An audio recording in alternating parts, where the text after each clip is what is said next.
चाहे आप किसी भी क्षेत्र में हो, अगर आप अपने उद्देश्य पर पूरी तरह से ध्यान केंद्रित कर पाते हैं, तो आप न केवल अपने लक्ष्य को आसानी से प्राप्त कर सकते हैं, बल्कि अपने जीवन को भी एक दिशा दे सकते हैं। इसलिए यह महत्वपूर्ण है कि हम अपने लक्ष्य पर पूरी तरह से ध्यान दें और किसी भी प्रकार की विचलितता से बचें। लक्ष्य का निर्धारण। कोई भी कार्य करने से पहले यह आवश्यक है कि हम स्पष्ट रूप से ये जानें कि हमारा उद्देश्य क्या है।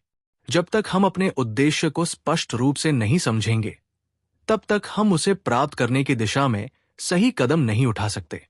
इसलिए सबसे पहला कदम है अपने लक्ष्य को सही तरीके से निर्धारित करना।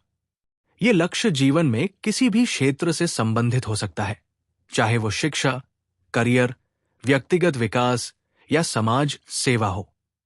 ध्यान केंद्रित करने की महत्ता। जब हम किसी भी कार्य में सफलता प्राप्त करना चाहते हैं, तो हमें अपने प्रयासों को उस दिशा में केंद्रित करना आवश्यक है। यह ध्यान केंद्रित करने की प्रक्रिया हमें न केवल मानसिक शांति प्रदान करती है, बल्कि ये हमारी कार्य क्षमता को भी बढ़ाती है। ध्यान केंद्रित करने से हम अपनी ऊर्जा और समय को सही तरीके से उपयोग कर सकते हैं, जिससे हम कम समय में अधिक काम कर सकते हैं। हमेशा इस बात का ध्यान रखें कि हमारी सोच और प्रयास दोनों का सही दिशा में होना बहुत जरूरी है। अगर हमारा ध्यान कहीं और भटकता है, तो हम अपने उद्देश्य की दिशा में नहीं बढ़ सकते। कई बार जीवन में बहुत सी घटनाएं या समस्याएं आती हैं जो हमें विचलित कर सकती हैं, लेकिन यदि हम अपने उद्देश्य पर ध्यान केंद्रित रखते हैं, तो हम इन समस्याओं से उबर सकते हैं और सफलता प्राप्त कर सकते हैं।